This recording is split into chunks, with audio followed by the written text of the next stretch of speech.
You're listening to The Tales We Tell, a podcast about spooky stories, unsolved mysteries, and local lore. I'm your host, Hannah Parch. And I'm Katie.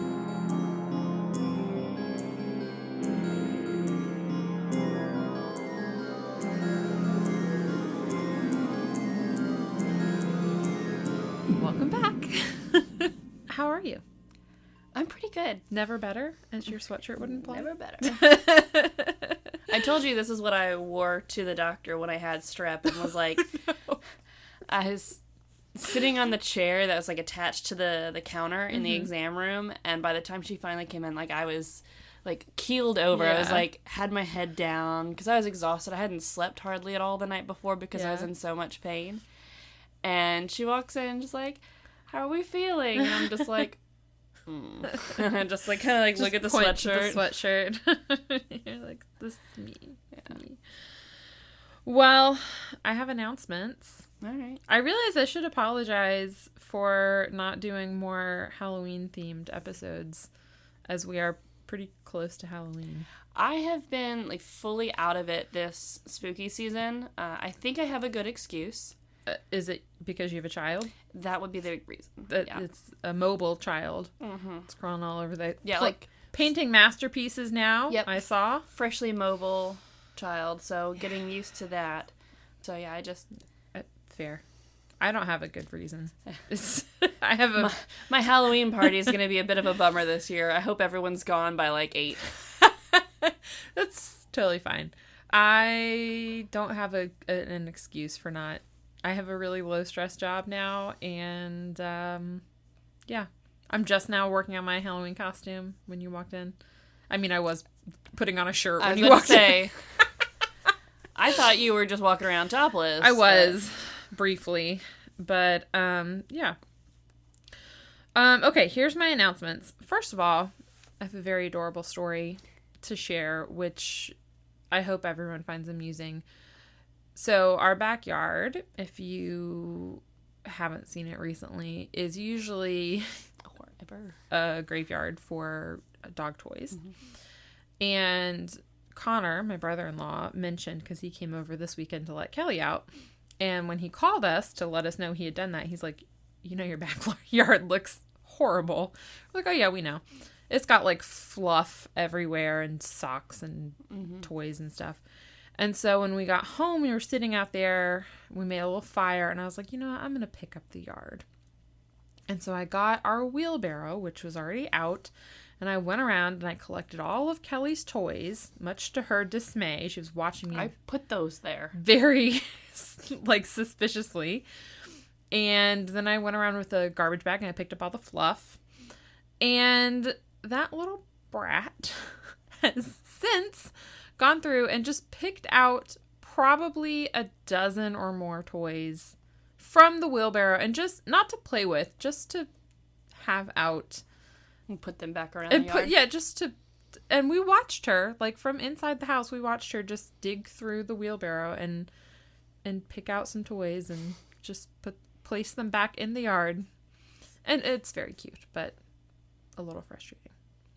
Anyways, that's my adorable story about my adorable dog. And I sympathize with my mother, who wanted me to clean my room every Saturday. And I didn't want to.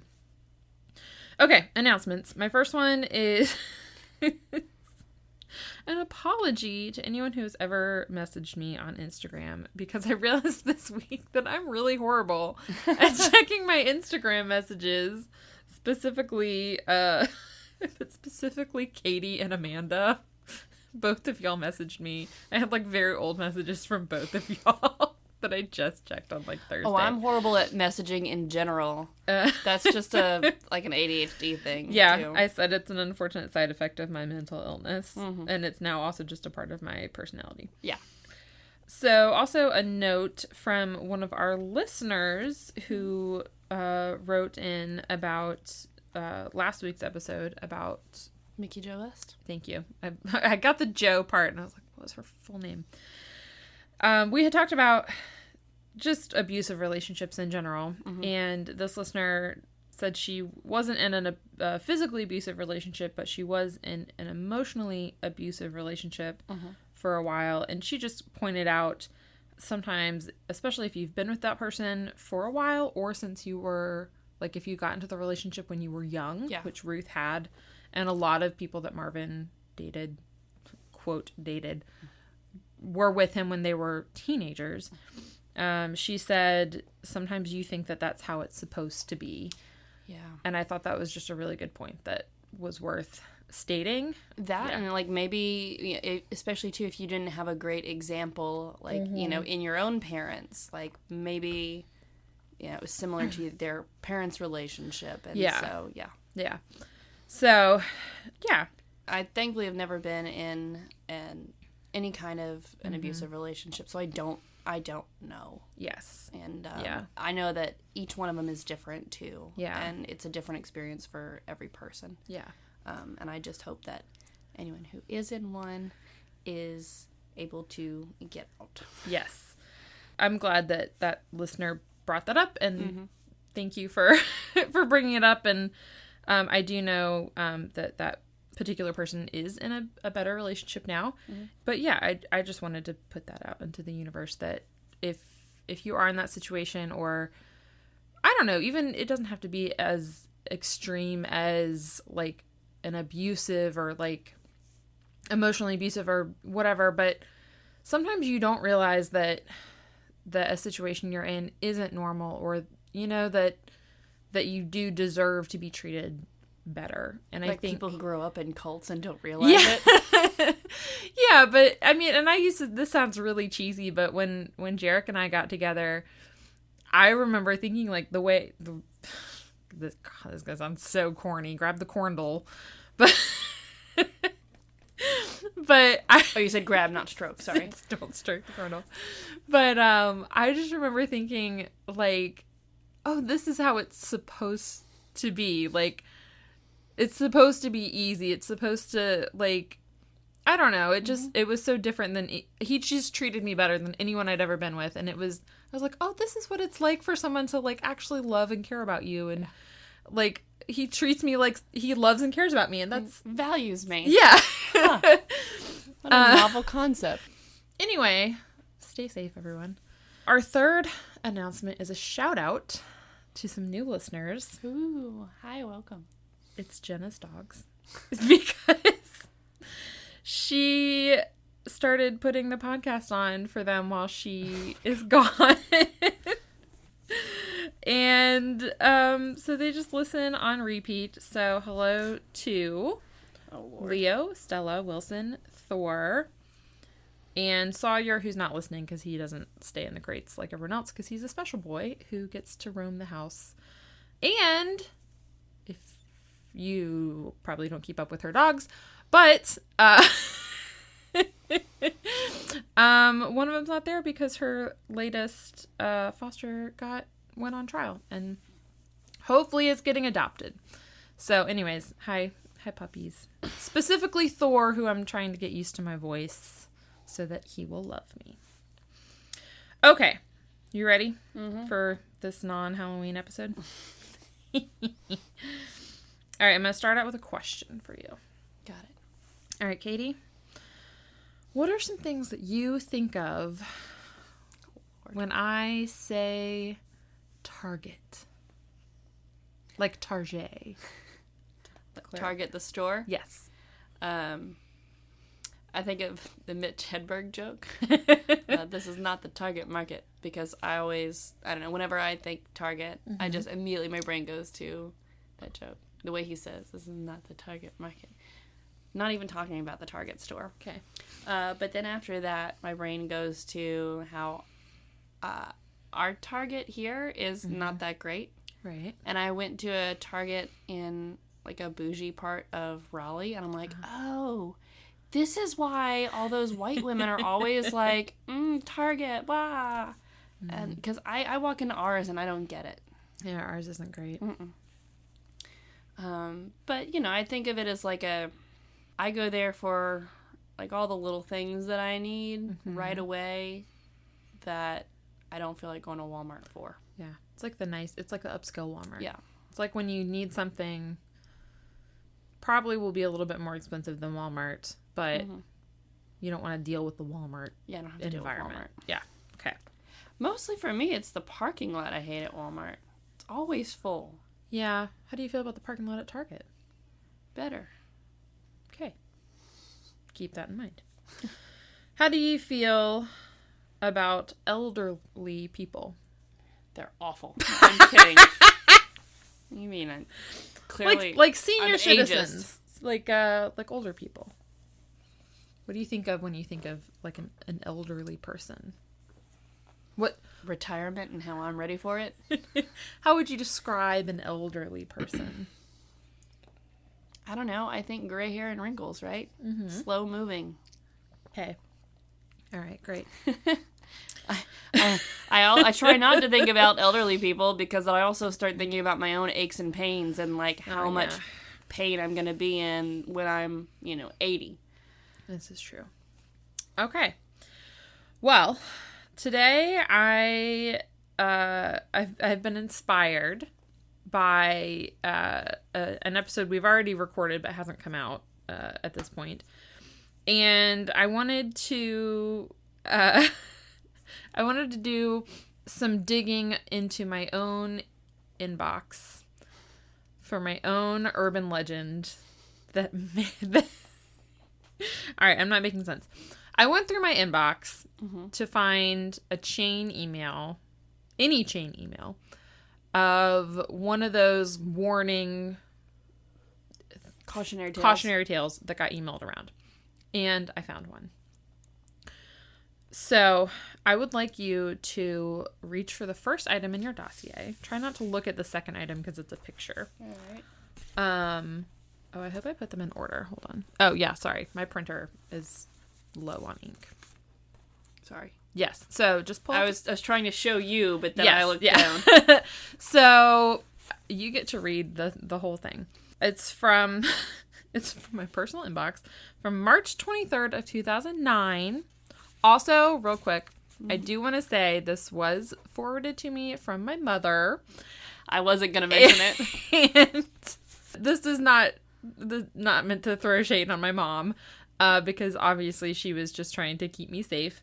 And yeah, that's it. Thank you for the episode idea, Mom, even though you didn't know that you were giving it to me. And without further ado, Katie, please go ahead and read this 2009 gem. Forward. Be aware. A forwarded message of a forwarded message of a forwarded message. Yes. To lots of people. Yeah, tons of people.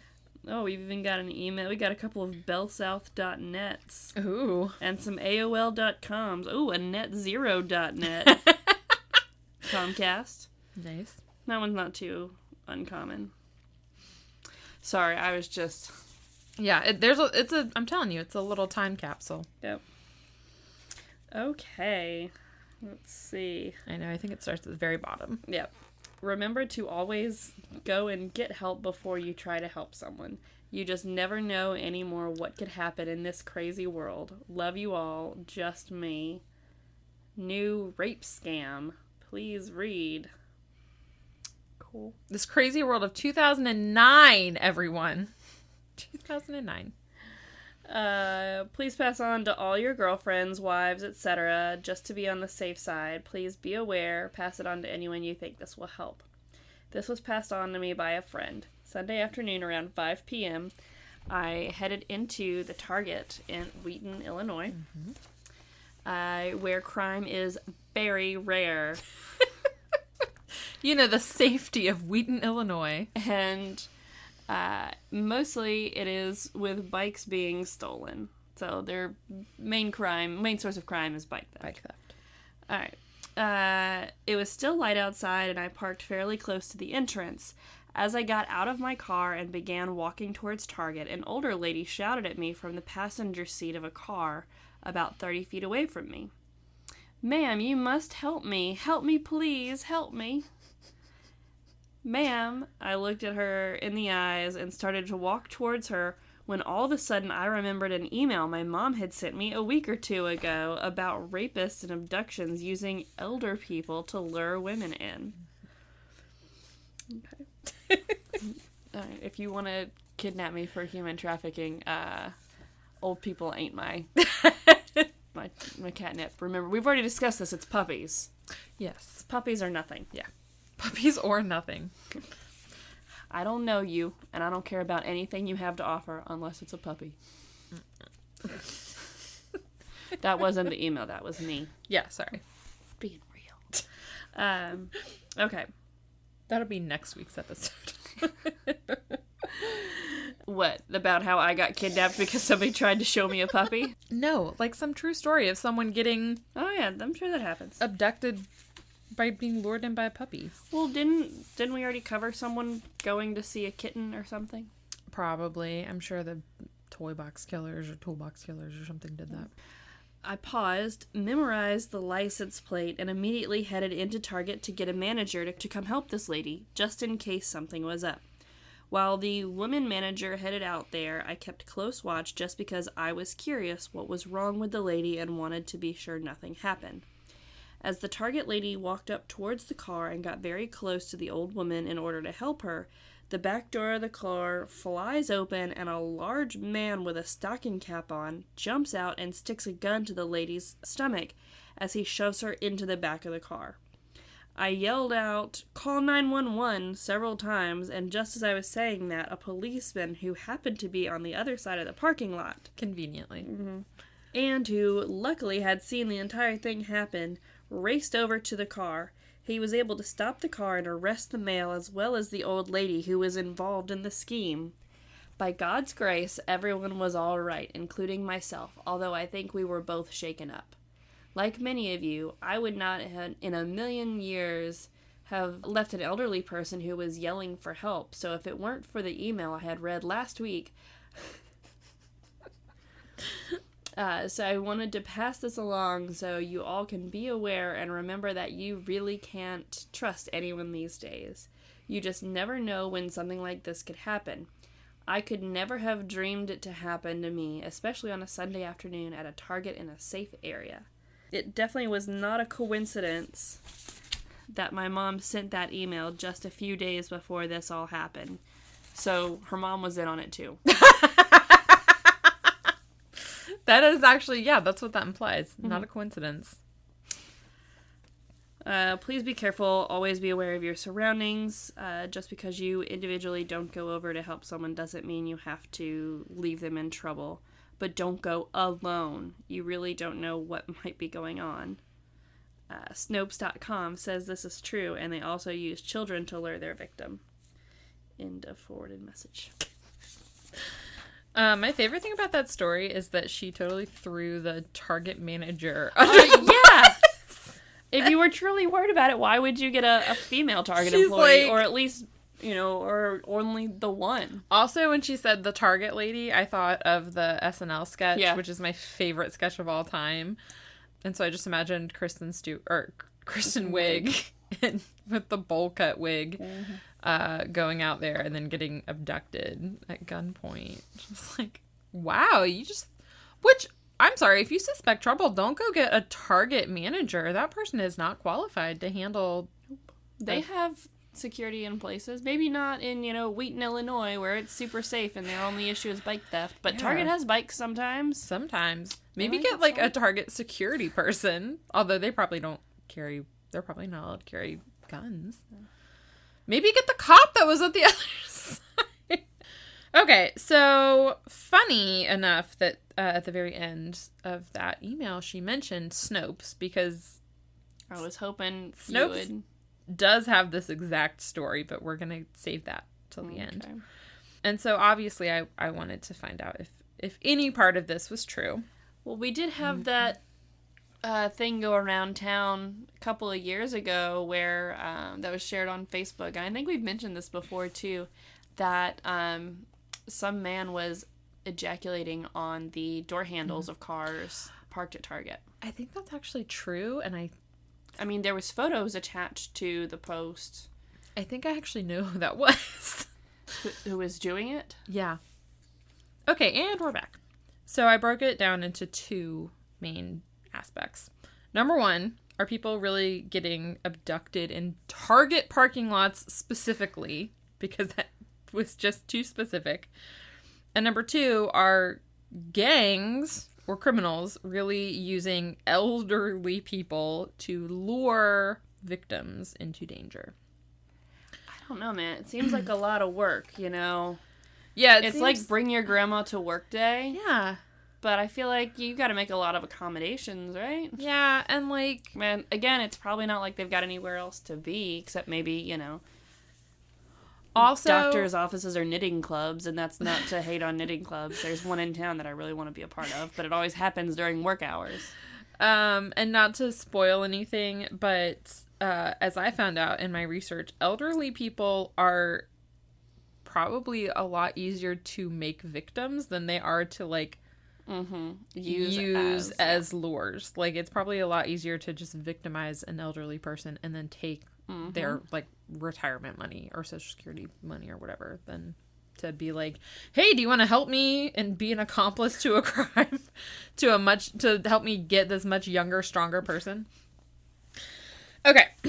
So our first question. Are people really getting abducted in Target parking lots? Yes. And I'm going to give you multiple examples. People get abducted anywhere. I wouldn't think anything of the whole it's Target versus somewhere else. Well, unfortunately, I'm going to give you a bunch of examples of people getting abducted from Target specifically. Go for it. All right, we're working from most recent to least recent. On September 2nd, 2020, so like a month ago, in Memphis, Tennessee, around 2020? Sorry, 2022.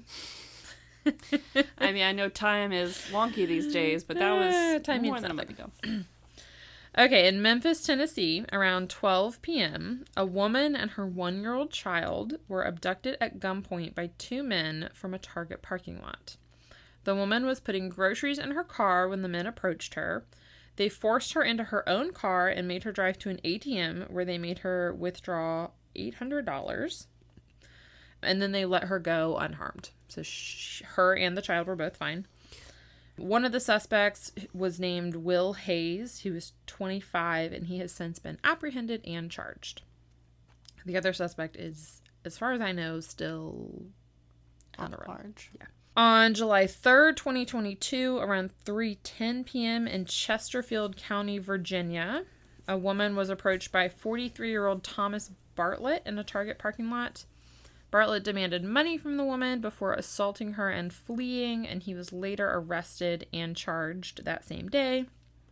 On January 6th of 2020, so 2 years ago, a woman in Eugene, Oregon, unless there's a Eugene somewhere else, they didn't specify the state, but Eugene is in Oregon, right? Mm. Okay. You're supposed to be the... I don't know geography.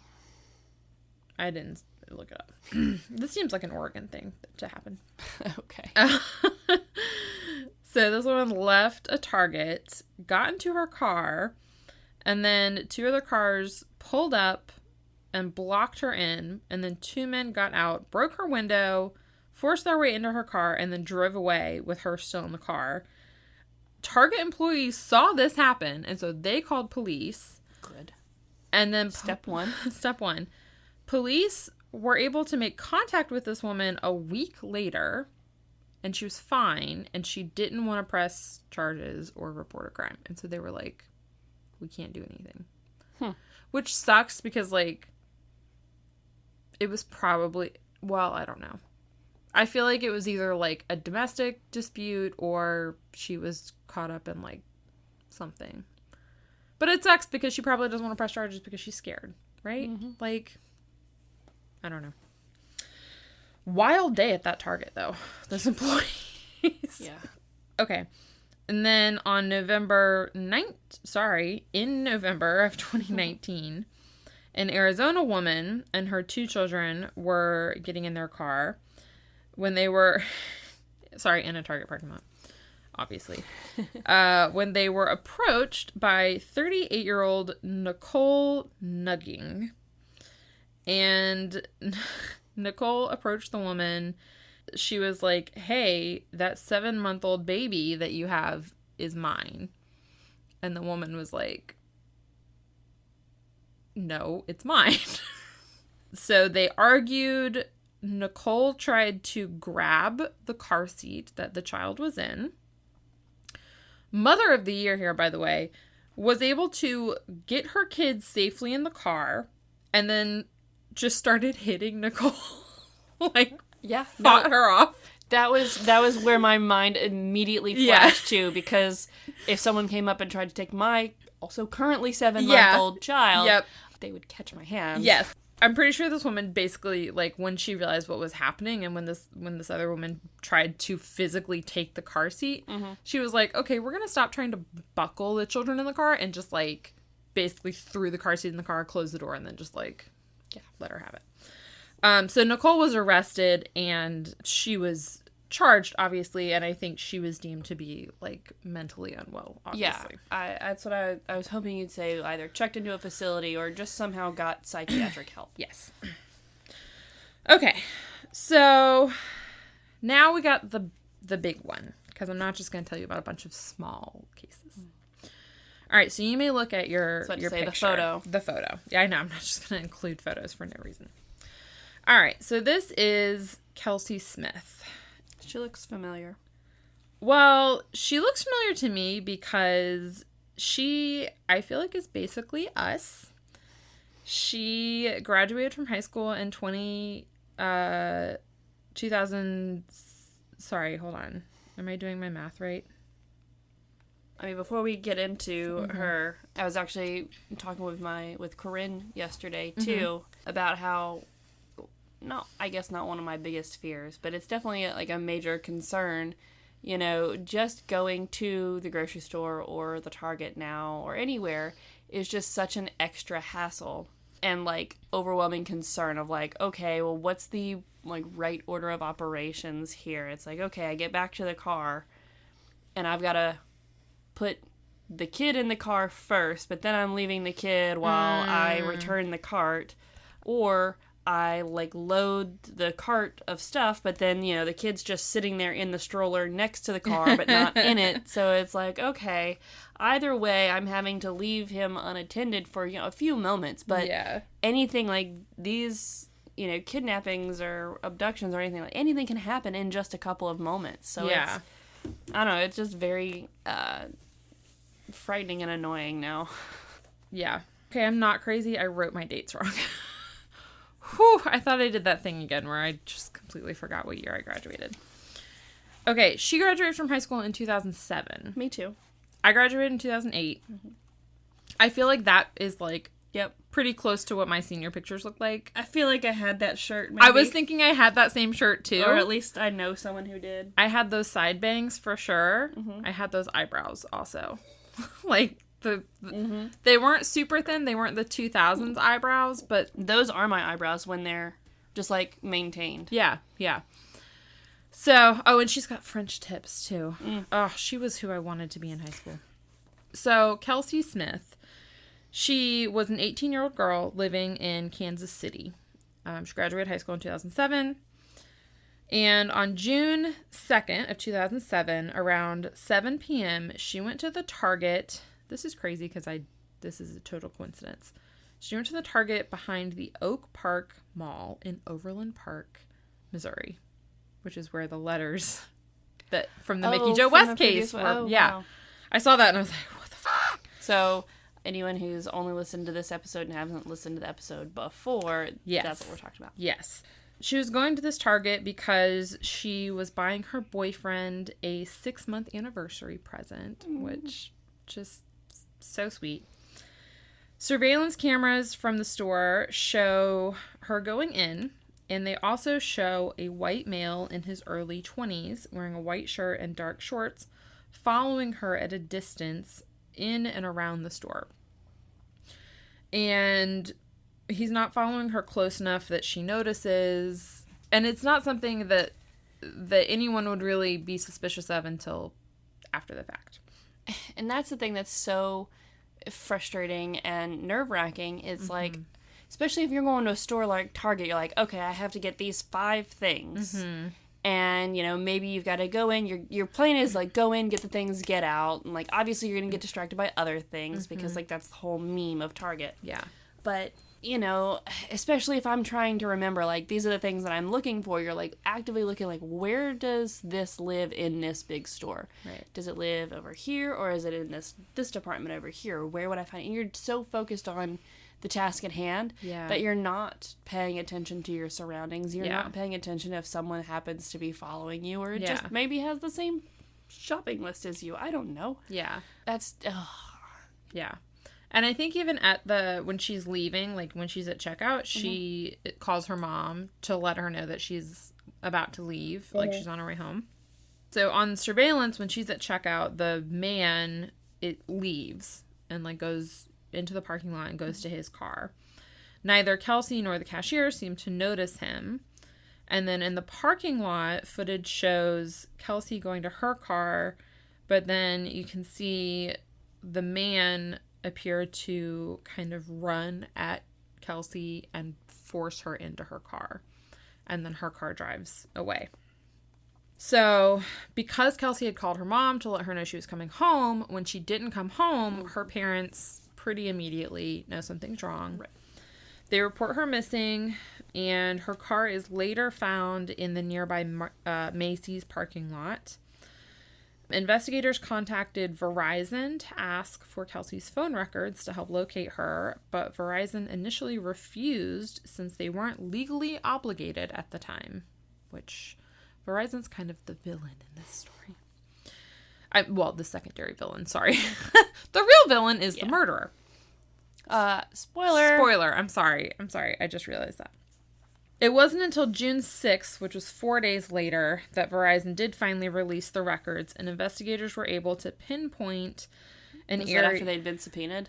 I don't even know. I think they just finally, relented. But investigators pinpointed an area to search, which was 20 miles away in Grandview, Missouri, which is where they found Kelsey's body. She had been sexually assaulted and strangled with her own belt. So because police had surveillance footage, because Target is amazing and has surveillance literally everywhere, they had immediately, when she went missing, put out pictures of this suspect. And on the day that Kelsey's body was recovered, a woman recognized the man in the footage as her neighbor, 26-year-old Edwin Roy Hall, who, he sucks, by the by, was married and had a 4-year-old son. Edwin was arrested. His fingerprints were found inside the car. His DNA was found on Kelsey's shorts. And he eventually pled guilty as part of a deal to avoid the death penalty. He was sentenced to life without the possibility of parole. And he admitted that Kelsey's murder had been a crime of opportunity. He had no adult criminal record. So, he wasn't just going around, committing crimes. He had just seen her, noticed that she had, quote, nice legs. Also, he said he thought she was 12, which, not making you look better, buddy. Literally just saw her and was like, I'm gonna kill, I'm sorry, Anyways, that's the story of Kelsey Ann Smith. And her, sorry. How many times did you go to Target when you were 18? Oh my gosh, all the time. In 2007. I remember one time in 2008, my best friend Shanley and I had found these hoodies in the kids department of Walmart. Because they didn't make them in adult sizes, and I think that was a travesty, but, we were both very small. And so we got the kids' large sweatshirts. So, the sleeves only came down to our elbows, basically. Yeah. But they could zip up, and that was important because it was a skeleton. And then the hood also zipped down, and it had little eye holes and a mouth hole for breathing, but it was a skull. Nice. So, we could walk around, basically in a costume. And Shanley and I wanted to go get some new shampoo that we had seen advertised. And we walked in and we thought we were so cool because we went to the Walmart first. Right. We couldn't find the shampoo there, but we did find the hoodies and we were like, these are the coolest things ever. And so we walked into Target And some manager was like, no, and we didn't understand what he was saying, like, no, like, he was not gonna let us in the store, and we realized, we're like, oh, unzipped the hoodie, we're like, sorry, we just thought it was cool, we're not here to rob anything, we have money, we want to buy shampoo. Oh my gosh. I just hate it so much. Like, I don't know. There's a Target that still is, I'm like maybe 5 miles from my parents' house, and it's a crappy Target. It's not like the nice one. Mm-hmm. But that was like where me and my best friend would go. Like, if we were going to hang out, it would just be like, what do you want to do? I don't know. You want to go to Target? Mm-hmm. And like, you know, you go there not because you need anything, but just to go to Target. Yeah, what's the thing? You don't go to Target because you need something. You go to Target and let Target tell you what you need. Yeah, exactly. And that was something to do in, you know, 2007, 2008, when I was 17 or 18. Definitely just gone to browse Target for the hell of it before. I don't know. There's something that just, it scares me so much that I've done exactly what Kelsey did. Oh, yeah. And she just got killed for, I don't know. Okay. So, moving on. Next one. You don't get to look at that yet. Okay. So, our second question of the email was, are gangs or criminals using elderly people to lure victims to danger? Shockingly, no, is the answer to that one. Very shocked. I found one news article that seemed credible where something similar to this happened. It was in 2020, and it was in India. I'm going to tell you about it. Okay, yeah, I believe that because I've been to India. There is no shortage of scams there. Yeah. I wouldn't be surprised by anything. If you told me, like, they were doing this as a scam, I'd be like, yeah, well, par for the course, sure. This is the only one I could find, though. Like, okay. So, which I have some questions about it, too. Okay, January 6th is the date, 2020. Mm-hmm. Which, that's not the January 6th. That was different, right? 2021. When did the Capitol riots happen? 21, yeah. Okay. I was just making sure. I was like, yeah, because it was only a year ago. Okay, so a woman named Bashira Banu, which I'm hoping I'm pronouncing that correctly, was walking to a restaurant in, again, please forgive me, everyone, Muthami's Nagar town in India. That's what we're going with. She was walking to a restaurant to buy dinner for her mother-in-law. And on her way there, a woman approached her asking for money. I think the implication was a homeless woman or something. So Bashira gave... Also a common occurrence in India. Yes. So Bashira gave this woman some money. And then the woman asked for help crossing the street.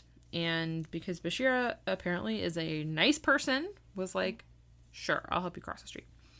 But when they got to the other side, there was a group of women, as the title of the article suggested, a, quote, all-woman gang, which I kind of love. Yeah. Like, not because Bashira ends up coming to harm in this, but just... I like the idea of an all-woman gang. I do, too. Just hopefully I don't want them to be nefarious. I know. But yeah. Sure. And to be fair, they don't cause physical harm that I know of. But there was this all-woman gang waiting near an auto rickshaw. Do you know what an auto rickshaw is? It's a tuk-tuk. A what? Yeah, it's a tuk-tuk. It's basically like a small cab thing. Okay. I had to look it up because I was like, I know what a rickshaw is. And I guess I should have deducted. Help me figure this out. So, because I'm picturing what in my head I know the size of a regular rickshaw to be. So they push both Bashira and the old woman into the rickshaw, and then... That's a tuk-tuk. Okay, yes, that's about what I'm picturing. Okay, so they push Bashira and the old woman in, and then also the all-woman gang get into this, and then they take off. They have bigger ones than that. Okay. So, like... Good, because that was my question. This one has 2 rows of back seats. Okay, that makes more sense. So it's like half car, half like motor/scooter. Okay. I was really scooter. confused just by the logistics of how. I'm assuming at least 3 or 4 people makes a gang, right? So 3 or 4 women plus 2. And I'm assuming maybe one of the gang members is driving. I don't know. Mm-hmm. So everyone is in the rickshaw. It takes off. I mean, I've also been on trains in India. I've seen how people, they don't care about personal space. True. If they can make it fit, they'll fit. So it takes off. Bashira is robbed of all of her jewelry at knife point. And they said earlier in the article she was wearing her jewels, I think because she had just come from like a family function or something and she hadn't taken them off yet. Then they dropped her off on the side of the road. So they didn't like hurt her. Yeah, they just robbed her. And that was the story. They implied in the article that the elderly woman was the part of it. Which I will say is kind of a good lure. Like, if you're like, okay, ask for money, and then if she's willing to walk, like, if she gives you money, then see if she'll walk you across the street. If she won't, then hey, you got some money. At least she got the money, yeah. If she will, then we got, like... Because you can't just go around being like, hey, walk me across the street. Like, I don't know. I think the all-women gangs of India are onto something, maybe. Mm-hmm. I hope I didn't just, well, I shouldn't say I hope I didn't just out them. I don't endorse crime, but I just think it's a good. Okay, so even though there's not really evidence that, like, gangs or criminals are using this, obviously I'm not just going to leave you with this one story, right? You saw there was another picture in the dossier. All right, so I am going to tell you a story that I think does kind of fit with this. I'm going to tell you quickly an abridged version of Dorothea Puente, also known as the Death House Landlady. You don't get to look at her picture yet because I have to tell you some things first.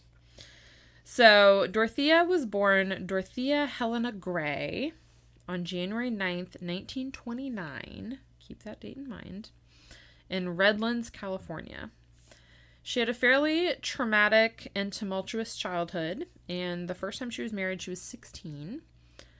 By 37, she'd been divorced twice, and she had several minor crimes under her belt. Most of them were for fraud. After her third marriage, which was to Roberto Jose Puente, which was the name she decided to keep, and her divorce from Roberto Jose Puente, Dorothea opened a boarding house in Sacramento. There, she established herself as a resource for members of the community in need. She did this by holding AA meetings in her boarding house. She would help people sign up for Social Security benefits, and she funded charities and scholarships.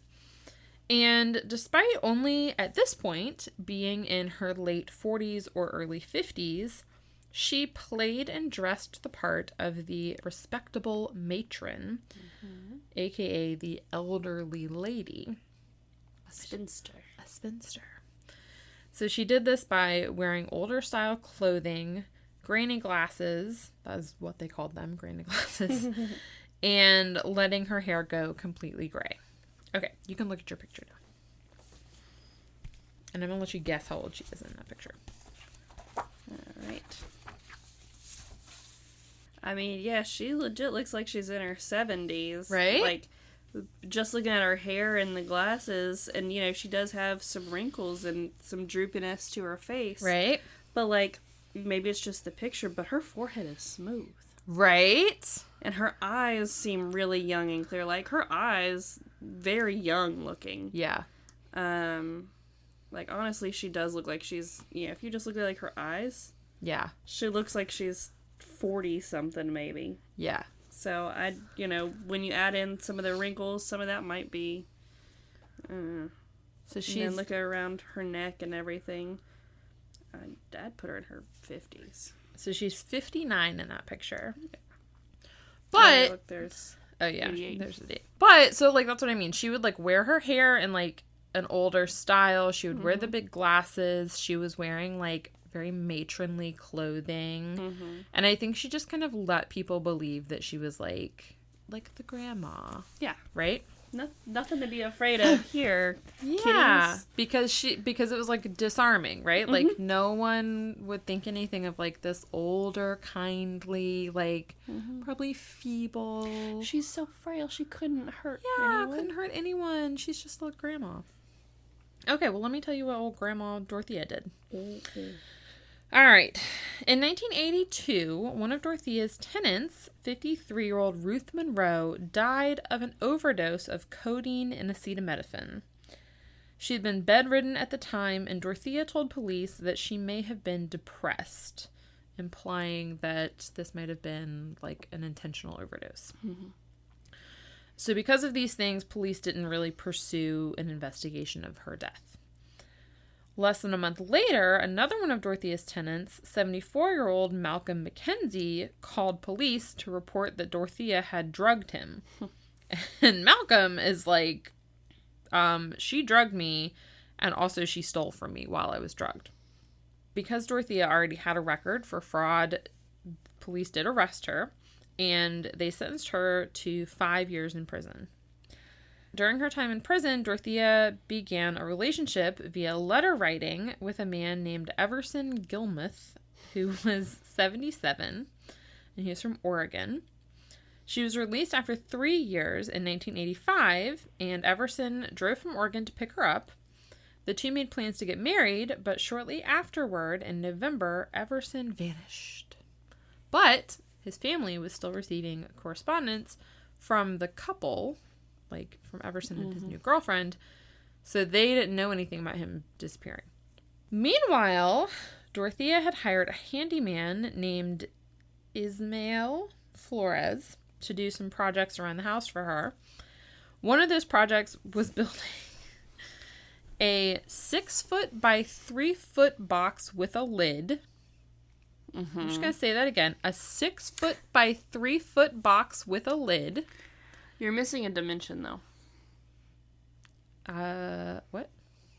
What dimension? If it's a box, it's 3D. Right. If for 3 dimensions, you're only giving me 2. This is true. Okay, it's... Is the 3 the width or the depth? The depth. So it's 3 feet deep, but how wide is it? I don't know, probably like... Also 3 feet? Probably. Not 3 feet wide, is it? No, like wide. 2 feet probably. Yeah. Foot and a half. I don't know. I don't know. It's coffin shaped, okay? I don't know how... whatever. Okay, so she asked for this coffin shaped box, and she was like, I'm going to put trash in it. I'm sorry. It's just... I blame my father for that. My dad, I can already picture him listening to this episode. That's true. And before I even say anything, I can hear my dad asking, what's the other dimension? That's by a good what? point. That's 6 true. by 3 by what? I mean, to be fair, my dad's an architect, and but he doesn't ask those things. He gave me an episode idea for next week, so. Oh, okay. And in my defense, Was it H.H. Holmes? No. Because when I think of architects and our podcast, I think Holmes. To be fair, whatever source I was reading didn't give me the other dimension, so blame them. Anyway, so she tells Ismael, this I need this for trash, and it needs to be those specific dimensions. And so he made it for her, and then she had him come back and help her after she had filled it with trash and sealed it. Is that what she's calling her boyfriend? She had him come back and help her take it to a dump site near the Sacramento River. Then in January... Why are people dumping shit near rivers? I hate when people do that. Apparently it was I don't know. So that they can be found later. I don't know. I mean, even just putting a landfill near a river is stupid. I don't care where you are. Rivers flood. Sorry. Okay. That's okay. You're sorry. You're sharing information with the people. I had a long week and I'm very tired. Don't put landfills near rivers. Yeah, it's stupid. All right. So on January 1st of 1986, so like the next month, a fisherman spotted a box floating in the river. 6 foot by 3 foot by unknown feet. And noticed that it looked suspiciously like a coffin. And the fisherman was like, I'm gonna call the police. And so police showed up. They fished it out of the river. And they opened it up and they found a very badly decomposed body of a man. So badly decomposed that they couldn't identify this body. And it would take them 3 years, actually, to identify it as the body of Everson Gilmith. Mm-hmm. And I guess because it couldn't be identified for all that time, that they couldn't pursue any suspects. I don't really know what was happening during that 3-month period of time. Seems like they could have been looking for someone who was building a coffin-shaped box in the area and then dumping it in the river. Anyway, in late 1988, 51-year-old Alvaro Montoya was reported missing by his caseworker who had lost contact with him several weeks earlier. Police checked in on his last known residence, which was the boarding house of Dorothea Puente. Dorothea said she hadn't seen Alvaro in some time, but police were welcome to look around. So police did look around, and when they noticed some disturbed soil in the backyard, they asked Dorothea for her permission to dig, and she was like, sure, go ahead. Meanwhile, Dorothea put on a red coat and went to get some coffee, and then casually fled to LA. And, like, no one noticed, by the way, because she looked like a little old lady. No one noticed. So police began to dig up her yard, and eventually they unearthed 7 bodies that were wrapped in sheets or tarps. I'm going to name who they found. Leona Carpenter, who was 78. Alvaro Montoya, 51. Dorothy Miller, 64. Benjamin Fink, 55. James Gallup, 62. Vera Faye Martin, 64. And Betty Palmer, 78. Also, it turns out that her neighbors had been complaining about the smell in her yard for months.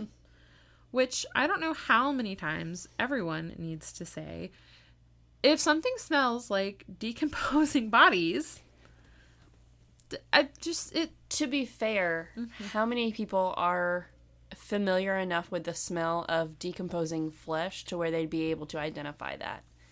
It's true.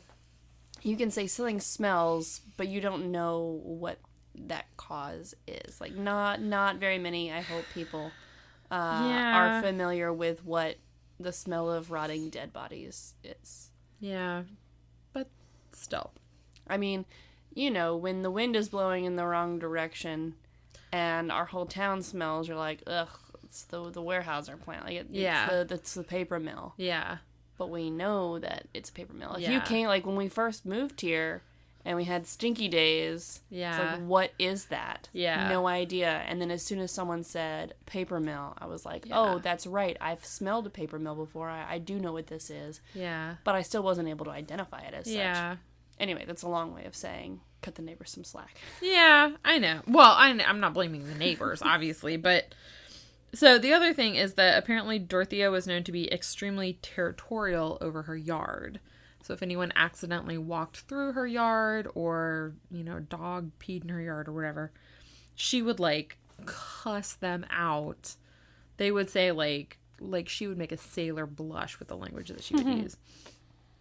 Which I'm like, okay, I have a neighbor who very much does not like, which she has a very nice yard. She, like, gardens and everything. She has signs everywhere. She doesn't like dogs to pee in her yard, which, fine with me. We'll keep Kelly out of your yard. I mean, yeah. Like, that's if you fine. have a problem with it and you have signs, you know. That's fine. Go for it. However, if Miss Jewel's yard suddenly starts stinking like something is dying in it every time I walk by it, I might get suspicious and just have a welfare check anonymously called in.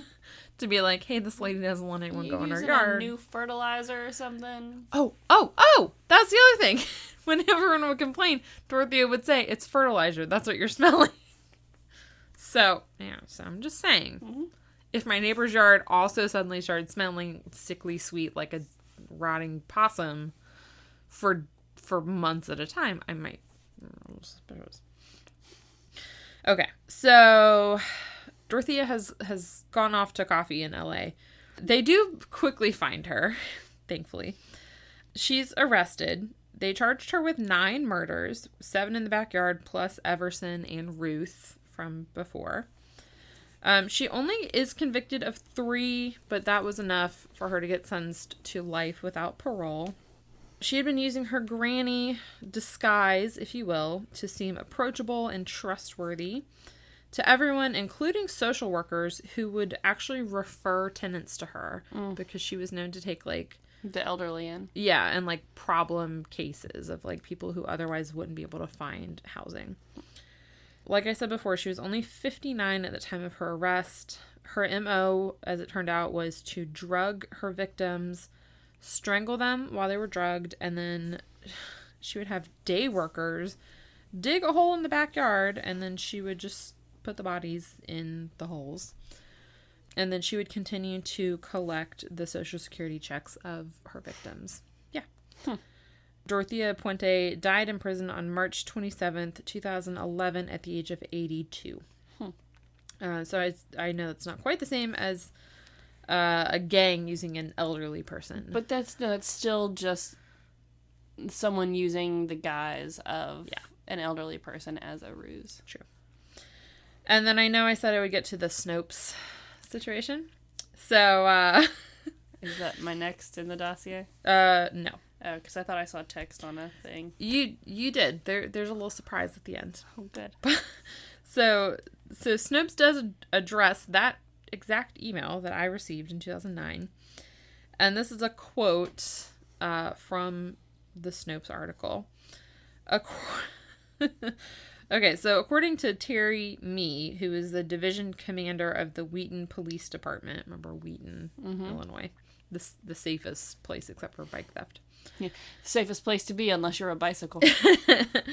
So the email was, quote, fabricated by a person who was reportedly suffering from some emotional and or psychological problems and passed it on to another who took it upon herself to shotgun the initial message, believing it to be true. Which means it's not true. So, according to Snopes, it's actually extremely untrue.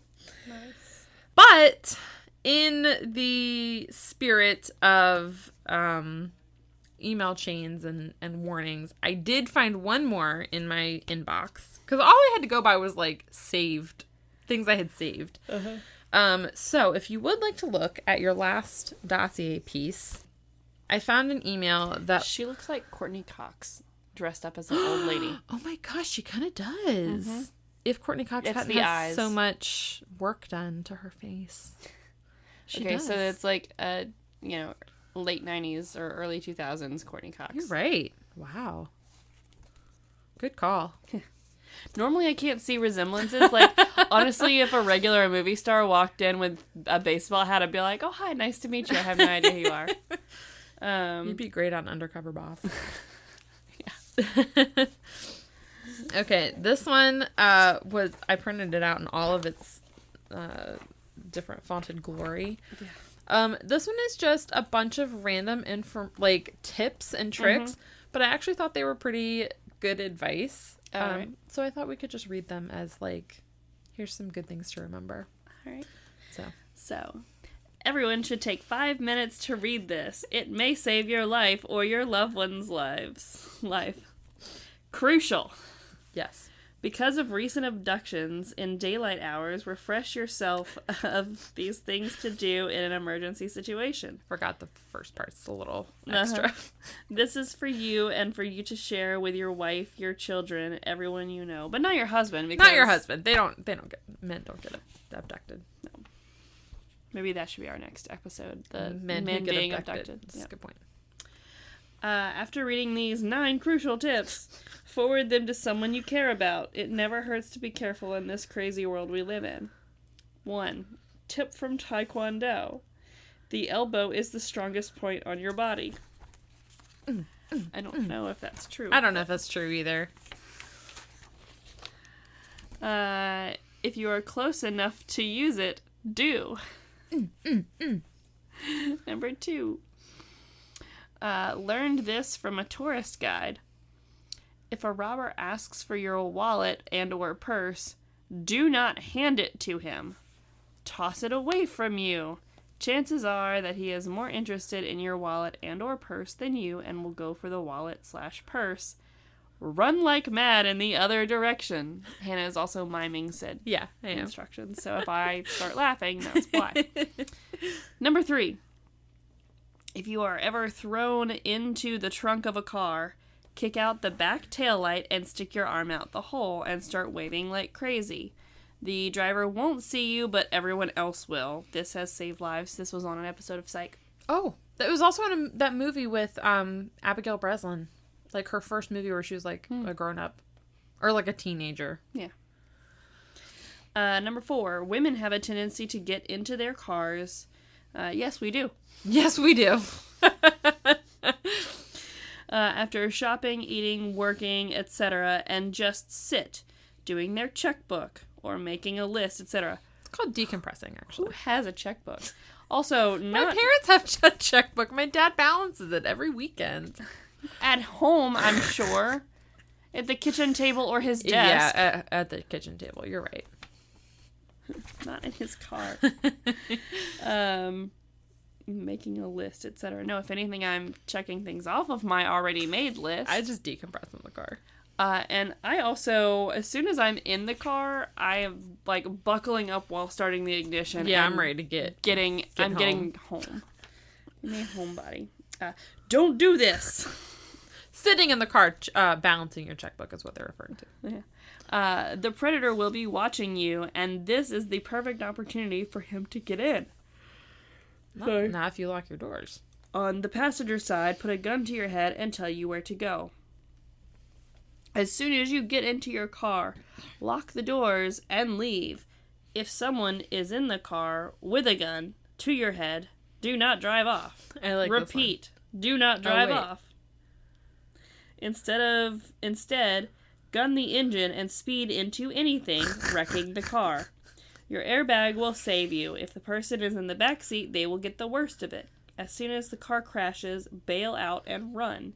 It is better than having them find your body in a remote location. Okay, that got hella gruesome. Right? Also, I was picturing... That went 0 to 60, just like the advice suggested. Also, what if you're in a parking garage and you just go forward like... But what if you just go forward like 1 foot? I was thinking if you careened through like you're parked facing the edge or whatever. Don't worry, your airbags will save you. Not if you go splat. Oh gosh. Oh shoot. If someone is in the car with a gun to your head, do not drive off. Yeah, there was something else I was going to mention on that, but I can't remember what it was. Sorry, what number are we on? Oh, you said something about if your doors are unlocked. Yeah, if I go to the car and it's just me, I only unlock my driver's side door. My car only unlocks the one door. I have to hit the unlock twice in order to get the rest. And I only do that if I've got Critter. Oh, yeah. And then as soon as I'm in, I think my car like automatically locks when I start, but I could be wrong. Your car's smart. Yeah. It read this email.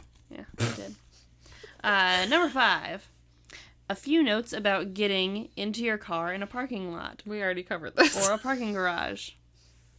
No. We already I haven't read this one. Sorry. I haven't read this one. A. Be aware. Look around you. Look into your car. At the passenger side floor. And in the back seat. What could be in your passenger side floor? A person? Apparently. Very small person. B. If you are parked next to a big van, enter your car from the passenger door. You look like an idiot. Girl. Most serial killers attack their victims by pulling them into their vans while the women are attempting to get into their cars. Most serial killers. I need to see your stats. I need to see the data on this, please. Most serial killers. That's You could have just said This is most abduction. sensationalized fanaticism. At its You could have best. said most. Like, if you're gonna be abducted by someone in a van, the way it will happen is this. Not most serial killers. That's not true. Not true. That's why I want to see their data. Has that door been open the whole time? Yes. Okay. I just hadn't noticed it. Yeah, now because that's where my sewing stuff is. Okay. It's only a little creepy to see that door open. C. Okay. Look at the car parked on the driver's side of your vehicle and the passenger side. Okay. If a male is sitting alone in the seat nearest to your car, you may want to walk back into the mall or work And get a female employee to and come get a out with- guard/policeman to walk you back out. It's always better to be safe than sorry. You could climb in through your And trunk. better paranoid than dead. What if you climbed in through your trunk? Or you could get no, because then they'd close the lid and you'd be stuck in your trunk. well, I was thinking if you had a hatchback like me. Or you get a female target manager to go do it first. To come, yeah. Try it out first. Crash test dummy. Yeah, make her do things first. Okay. Number 6. Always take the elevator instead of the stairs. Stairwells are horrible places to be alone and the perfect crime spot. It's also the perfect urination spot for homeless people in cities. Yeah. I've noticed. True. At least if the smell is anything to go by. Yeah. Someone's urinating in there. Yeah. This is especially true at night.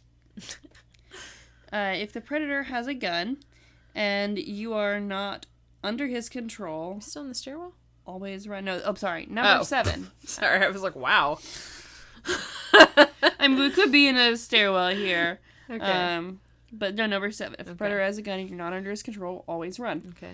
The predator will only hit you, a running target, 4 in 100 times, and even then, it most likely will not be a vital organ. Run, preferably in a zigzag pattern. 4 in 100, which again should be simplified. 4%. I'm gonna need to see the data that backs that up because that doesn't seem right. But okay. Also, hasn't it been more or less debunked too that the zigzag pattern doesn't actually?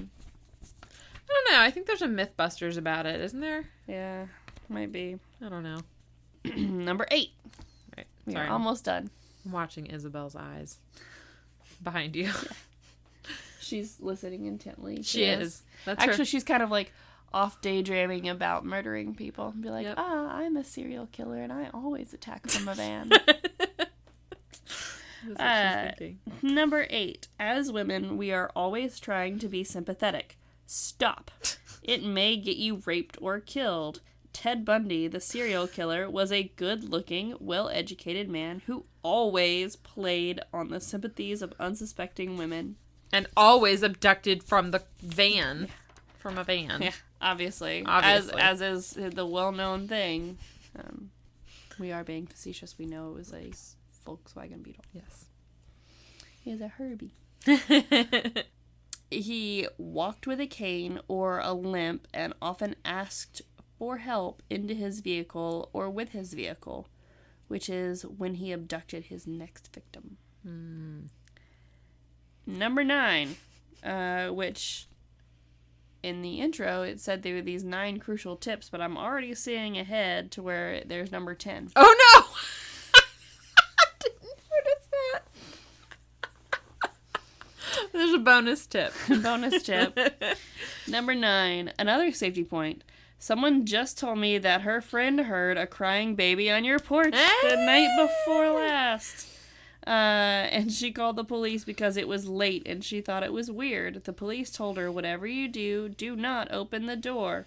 The lady then said that it sounded like the baby had crawled near a window and she was worried. She would worry that it was crawled into the street and get run over. The policeman said, we already have a unit on the way. Whatever you do, do not open the door. He told her that they think a serial killer has the baby's cry recorded and uses it to coax women out of their homes, thinking that someone dropped off a baby. He said they have not verified it, but have had several calls by women saying that they hear babies' cries outside their doors when they're home alone at night. So for anyone who's not understanding why we got super excited about that, there was an episode in which I did a Tell We Tale about the crying baby killer. Yep. Spoiler alert. It's bullshit. And also, like, if I heard a crying baby outside of my door, I'm not calling the police first. I'm opening my door. Like, yeah. Whose first reaction is to call the police? Like, yeah. No one. No one's calling the police. I would maybe look through my... I mean, I have a lot of windows after obviously hearing these stories, sure, I would. But if I hadn't heard of this nonsense, I would have been like, what is going on?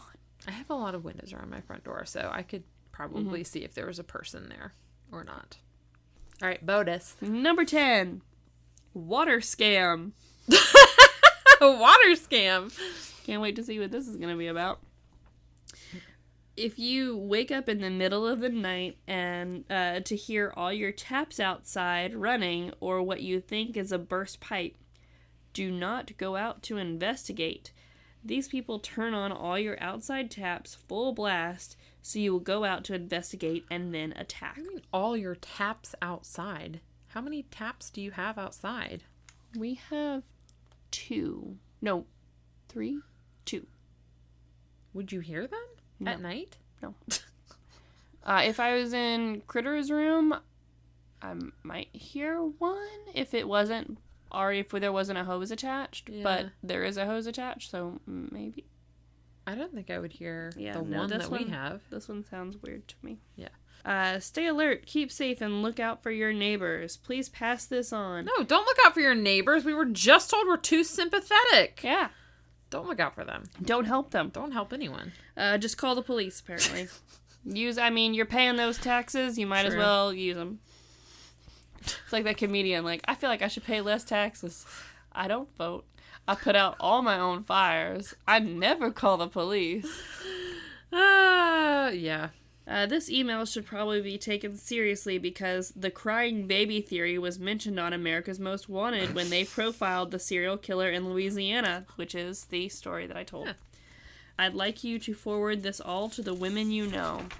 Actually, forward it to the men so they can realize how shitty men are and how tough women have it. Amen. No, a lot of men. Oh, yeah, sorry. To a bunch of men is what I meant to say. It may save a life. A candle is not dimmed by lighting another candle. I was going to send this to the ladies only, but guys, if you love your mothers, wives, sisters, daughters, etc., you may want to pass it on to them as well. Send this to any woman you know that may need to be reminded that the world we live in has a lot of crazies in it, like whoever typed all this stuff up. Jeez. My brain hurts. There was one sentence that had, 3 different fonts in it, and a couple, it was one font, and then that font bold, and then another font, and then that font bold, and then another font, and that font bold. Aren't you glad I printed it out for you? So happy. Was it all different colors, too? Yeah. Yeah. Mm-hmm. That's why I printed it this way, because it was, originally 11 pages. Everyone should take 5 minutes to read this. It may save your life or your loved one's life. Which is from the top. You're welcome, everyone. Yep. These 9 crucial tips. And 1 weird water scam. Yeah. I would argue that even if there were only 9 of those, that there were a lot more tips in there. Yeah. But this was 9 tips per tip. Well, anyways. Oh, don't break the corn doll. I just tapped it. If anything, I'm breaking the glass before I break the corn doll. Please do. The glasses are replaceable. That corn doll is one of a kind. So I actually have a story to go with this episode. Oh, tell me. So this is actually a listener story. Ooh, okay. Our friend Kara. Okay. Who made Carl? Carl. Yeah, who crocheted the crows and the little critters for the little critter. Did you name your crow, by the way? Her name is Caution. Her name is what? Caution. Caution? Like caution. Okay. No, I don't know. I was actually thinking about it today. I did name it, and I cannot remember the name now. Okay. Well, Carl is mine. To be fair, I named it when I had pregnancy brain. That's true. I actually received those crows the morning I went into the hospital. I was about to say the morning I delivered, but no, it was the day before. Fair. I delivered, but that morning, Kara gave me those. I put them in my car. I went home, called the doctor, and they're like, "Yeah, go into the hospital." Anywho, so she was actually in another town for a conference this past week, and this younger girl was, looking a little lost, and asked Kara to help her find her car. Okay. And so Kara's like, okay, is this genuine, or am I about to be abducted into a human trafficking ring? We just learned. Yeah. So it was that constant battle of like, should I be a good person and help this other person, or am I about to get taken? Right. And was she in a Target parking lot? She was not. She was in a big city though. Oh, okay. All right. But ultimately, she did help this girl find her car. Mm-hmm. She recently moved to the States from, I think, was it South Africa, she said? Can't remember. But some other country. Okay. I think not only did she not know, couldn't remember where she had parked, I think she also couldn't remember what her car looked like. Oh, bless. So it's like, oh, crap. I think I parked here, but I don't even remember what my car looked like, so I don't know if it's here or not. But, yeah, sorry for the poor retelling of that. But, yeah, ultimately, one of our listeners was a good Samaritan, was able to help another person without any negative consequences. Good. So, I feel like far more often you're going to help someone in need who, genuinely needs the help than you are to be abducted. But there's still always the chance that that Kara was being lured into a trap. True. Yes. Follow your gut, guys. So glad she wasn't. I know. We're glad you're still here, Kara. Yeah. Jeez. Well, thanks everyone for listening, and happy Halloween, because I don't know what day it is. The week before Halloween. It's the week before Halloween. Mm-hmm. And it'll be, next week will be after Halloween, right? Mm-hmm. Okay, so, yeah. Because if you're listening this on release day, or if you're a Patreon listener and you have early access, and you're listening to the day before, all those other non-Patreons get to hear it. Halloween is the next Monday. Okay. Well, happy Halloween, everyone. Sorry I didn't give y'all any more spooky episodes, but that's all year round here, so yeah, that's what we do. If you have any episode ideas, like my parents do, coming at me from all sides, my mom from 10 years ago, my dad from 2 days ago, and with a current email he sent me, let me know. And Katie, how can they get to us? Apparently wish you extra good luck for DMing us at our Instagram. Jarek does a better job of getting back to people on this than me. Does. So you can see all the fun stuff from my dossier and other fun photos and episode content on our Facebook and Instagram at the Tales We Tell podcast. You can also support us. Oh wait, hold on, I skipped it. What'd you do? If you want to see the stuff but you don't do social media, check out our website. There you go. thetaleswetellpodcast.com. There's also a contact us form, and so you can get in touch with us there. And then, if you want to support us, get yourself some sweet, sweet swag. You can go to our Redbubble store, search The Tales We Tell. And if you want to be one of those cool patrons I mentioned that get to listen to our episodes a day early, commercial free, and you also get some stickers and love notes and just our undying love and appreciation, as well as some other fun bonus content. We've got a mini episode that just went up a week or two ago. Jarek actually hasn't edited that yet, so it will hopefully be out by now. Well, we need to light a fire under his butt. I know. You can become a patron at patreon.com, search The Tales We Tell, and everyone else, as always, have a great day, week, whatever. Yep. Enjoy spooky season. We'll see you next week. Bye.